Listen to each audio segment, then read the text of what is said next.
Imagine a burning building. Smoke thickens the air, alarms are screaming. You don't have time to think, only time to move. There are 2 rooms. In one, there's a human stranger, someone you've never met. No history, no story. Just a life you're told matters, because it's human. In the other room, there's a dog. It's terrified, barking, scratching at the door. Its eyes are wide, locked onto yours, not with understanding, but with raw panic. You can only save one. And before your mind finishes forming a thought, something inside you reacts. Maybe you hesitate, maybe you feel a pull toward the dog, maybe your chest tightens in a way you didn't expect.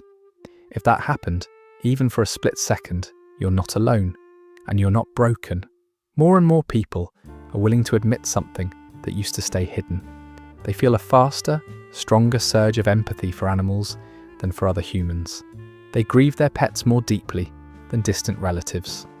They feel their stomach drop over a video of a mistreated cat while scrolling past headlines about human suffering. And that realization is uncomfortable because we're taught a clear rule: people come first. Human life is supposed to hold the highest moral value. So when your instincts don't follow that script, the question hits hard.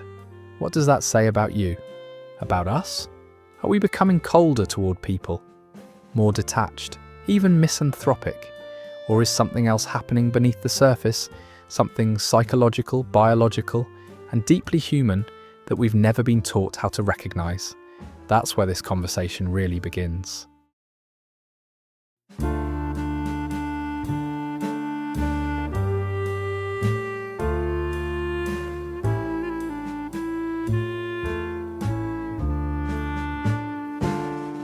That uncomfortable feeling doesn't come from the instinct itself. It comes from the rule it just violated. Most of us were raised with a clear moral hierarchy. People come first. Human life is taught as sacred, superior, unquestionable. It's woven into our education, our religions, our laws, and our social expectations. So when your body reacts in a way that doesn't line up with that belief, your mind rushes in to correct it. You tell yourself you're being irrational, heartless, selfish. You wonder if something in you has gone wrong. But that judgment misunderstands what just happened. Your instinct wasn't making a moral decision. It wasn't weighing values or ranking lives. It was responding to immediacy, fear, vulnerability, and emotional clarity. Your nervous system doesn't speak the language of ethics. It speaks the language of survival. That's why the reaction feels wrong. Not because it is wrong, but because 2 different systems are speaking at the same time. One is cultural, slow and learned. The other is biological, fast and automatic.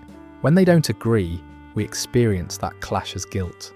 And that guilt often gets misinterpreted as something darker. Maybe I care less about people. But psychology points in a different direction. This isn't about losing your humanity. It's about understanding how empathy actually works, before we judge ourselves for having it. To understand why that instinct appears so quickly, we need to let go of a comforting idea that empathy is fair, that it responds equally to all suffering. It doesn't. Empathy is selective, and more than anything else, it is drawn to vulnerability. When people are asked to respond to stories of harm, a consistent pattern shows up. Adult humans tend to trigger less immediate emotional response than children or animals, not because their lives matter less, but because our brains perceive them differently. The moment we see an adult human, our minds begin to assign agency. We assume capability, choice, context. Without realizing it, we start asking silent questions. Could they have avoided it? Did they provoke it? Do they have resources, power, options? Empathy slows when responsibility enters the picture.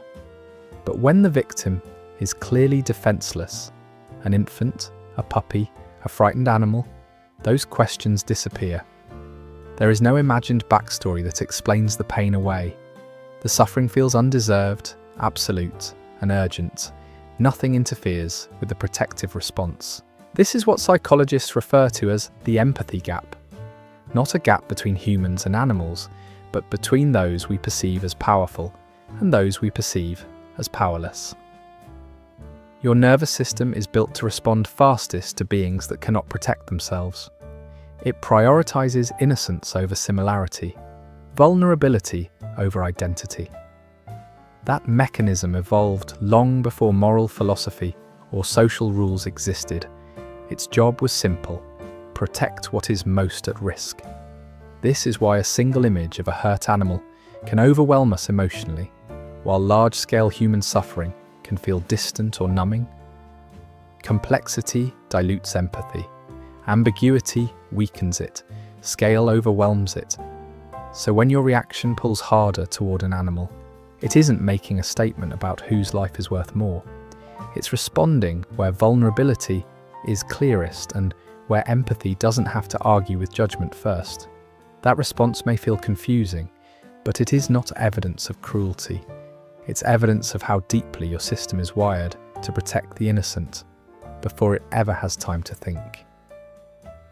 There's another layer to this reaction that often goes unspoken. It isn't just who we feel empathy for, but how much we can afford to feel at all. We live in constant exposure to human suffering. Wars, crimes, corruption, stories stacked on top of stories, day after day. The scale is overwhelming, the causes are complex, and the solutions feel far beyond our reach. When suffering becomes too vast to hold, the mind adapts. It narrows. Psychologists call this compassion fatigue. It's not indifference, it's self-protection. Your emotional system learns to ration empathy because feeling everything would collapse you. So it becomes more selective, more cautious about where it invests care. Animal suffering doesn't carry the same cognitive weight. It's smaller, clearer, and morally uncomplicated. There's a victim, and there's harm, nothing to debate. That clarity makes the pain feel manageable. You can respond without drowning in context, politics, or blame. This doesn't mean human suffering matters less to you. It means your system is trying to survive a world that asks you to care about everything, all the time. So empathy doesn't disappear, it concentrates. And in a cruel, chaotic world, it often flows toward places where innocence is obvious, and where caring doesn't demand that you solve the impossible before you're allowed to feel. Beyond empathy itself, there's a quieter reason animals often feel easier to be around. Interacting with humans is exhausting in ways we rarely name. Every human interaction carries layers of interpretation: tone, timing, status, intention. You're not just listening, you're monitoring how you're being perceived. Did you say too much? Too little? Did that joke land wrong? Did your silence mean something it shouldn't have? Psychologists refer to this as interactional fatigue. It's the mental drain that comes from constantly adjusting yourself in response to other people's expectations. Even conversations that look pleasant on the surface can leave you feeling oddly depleted afterward. And that fatigue adds up. With people, there's always the possibility of misunderstanding, judgment, or rejection. You're performing, even when you don't mean to. You're filtering parts of yourself to stay acceptable, safe, or liked. Now compare that to the presence of an animal. A dog doesn't track your social value. A cat doesn't analyze your tone. They don't read into your pauses or remember your mistakes. You don't have to manage an image. You don't have to explain yourself. The relief comes not from being adored, but from not being evaluated. In a world that constantly asks you to show up correctly, animals offer something rare: permission to exist without editing. You don't need to be impressive, articulate, or emotionally regulated. You just need to be there. And for a nervous system that's been on guard around people for too long, that simplicity isn't trivial, it's deeply restorative. What animals offer isn't constant stimulation or unconditional praise. It's something quieter than that. They offer emotional silence, not the kind of silence that feels cold or withdrawn, but the kind that doesn't demand a response. When you're with an animal, there's no pressure to fill the space, no expectation to perform, explain, or regulate your emotions for someone else's comfort. And your body knows the difference. Around people, your nervous system often stays slightly alert. You're reading faces, tracking tone, anticipating reactions. Even in loving relationships, part of you may remain braced. But with animals, that vigilance softens. Your breathing slows. Your shoulders drop. The internal noise settles. This shift isn't imagined. It's biological. Interacting with animals has been shown to lower cortisol and increase oxytocin, the hormone associated with bonding and safety. More importantly, it activates the parasympathetic nervous system, the part responsible for rest, digestion, and recovery. Your body moves out of readiness and into regulation. That's why relief often comes before thought. You feel calmer before you understand why. Animals don't ask you to process your feelings out loud. They don't need reassurance or emotional labor in return. Their presence doesn't turn into a conversation that needs managing. In a world that is loud, reactive, and emotionally demanding, this kind of quiet connection becomes precious. Animals feel safe not because they solve your problems, but because they don't add new ones. They create a space where nothing is required of you except presence. And sometimes, that absence of demand is the most powerful form of comfort the nervous system can receive. There's another force quietly shaping this bond, one rooted deep in our biology. Humans are wired to respond to certain cues. Large eyes, soft features, clumsy movements, small bodies that signal dependence. These traits activate what researchers call the baby schema, a built-in system designed to ensure we protect and nurture the vulnerable. Domesticated animals, through generations of living alongside us, carry many of these traits well into adulthood. When you look at a dog's face or hear the high-pitched sounds a cat makes, the same caregiving circuits that respond to human infants begin to light up. Oxytocin rises, attention narrows, protection comes online. But animals offer something human. Children eventually don't. They don't grow out of that stage into complexity. They don't challenge your authority, question your intentions, or measure your worth. They remain dependent without judgment, affectionate without evaluation. For many people, that makes nurturing feel safe again. It satisfies a fundamental human need to care, to protect, to matter, without the anxiety of being assessed in return.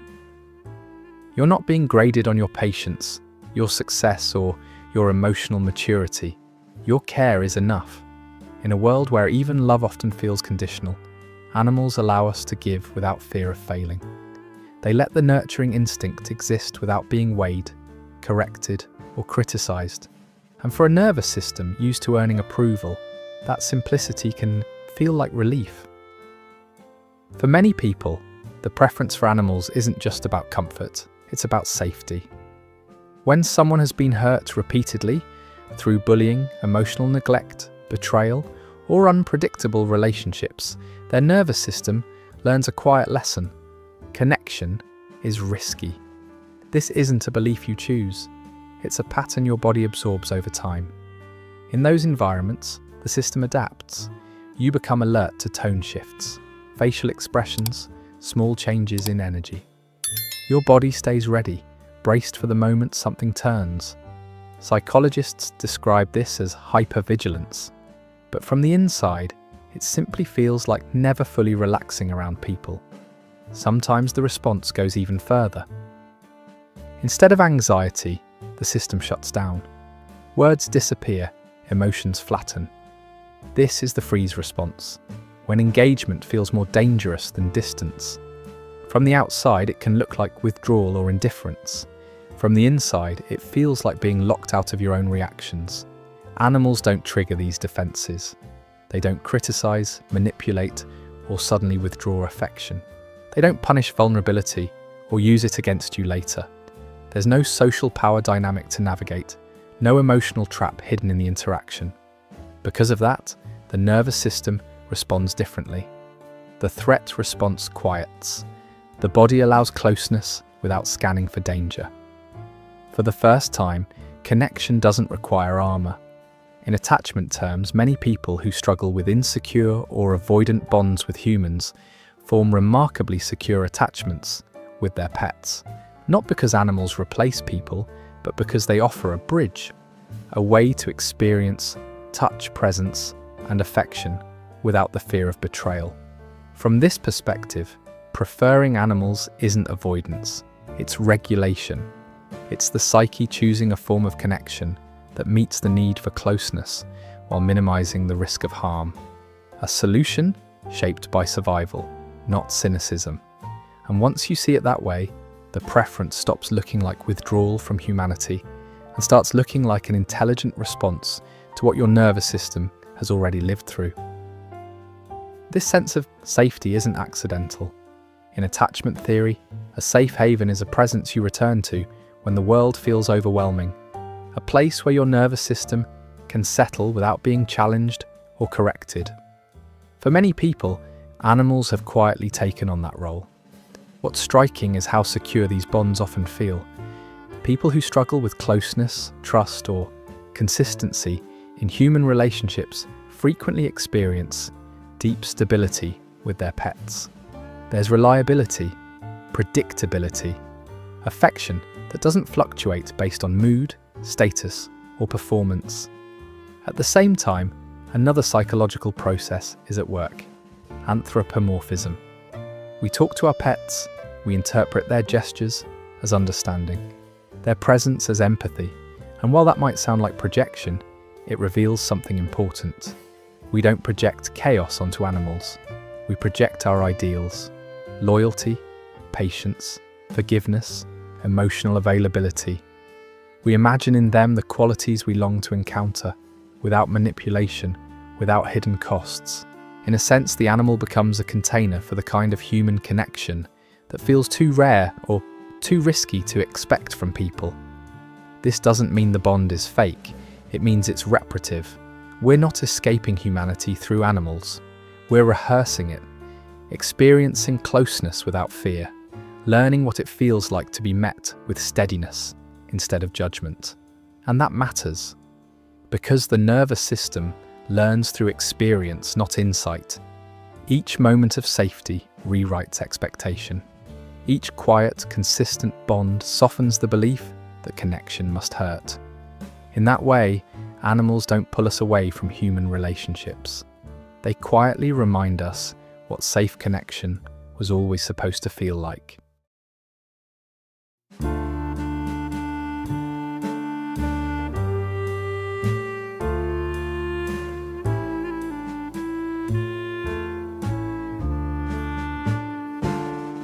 In the end, this was never really about choosing animals over people.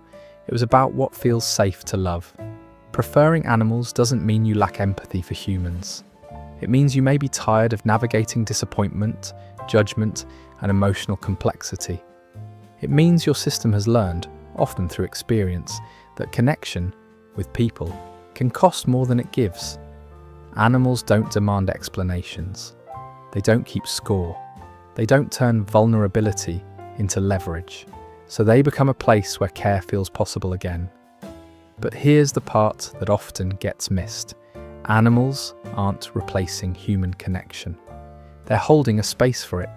They're reminding your nervous system what steadiness feels like, what presence without pressure feels like, what affection without conditions feels like.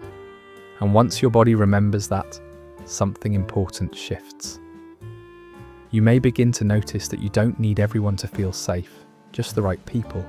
Slowly, carefully, that sense of calm can travel with you into friendships that respect your boundaries, into relationships that don't require performance, into moments where being human no longer feels like a risk you have to calculate.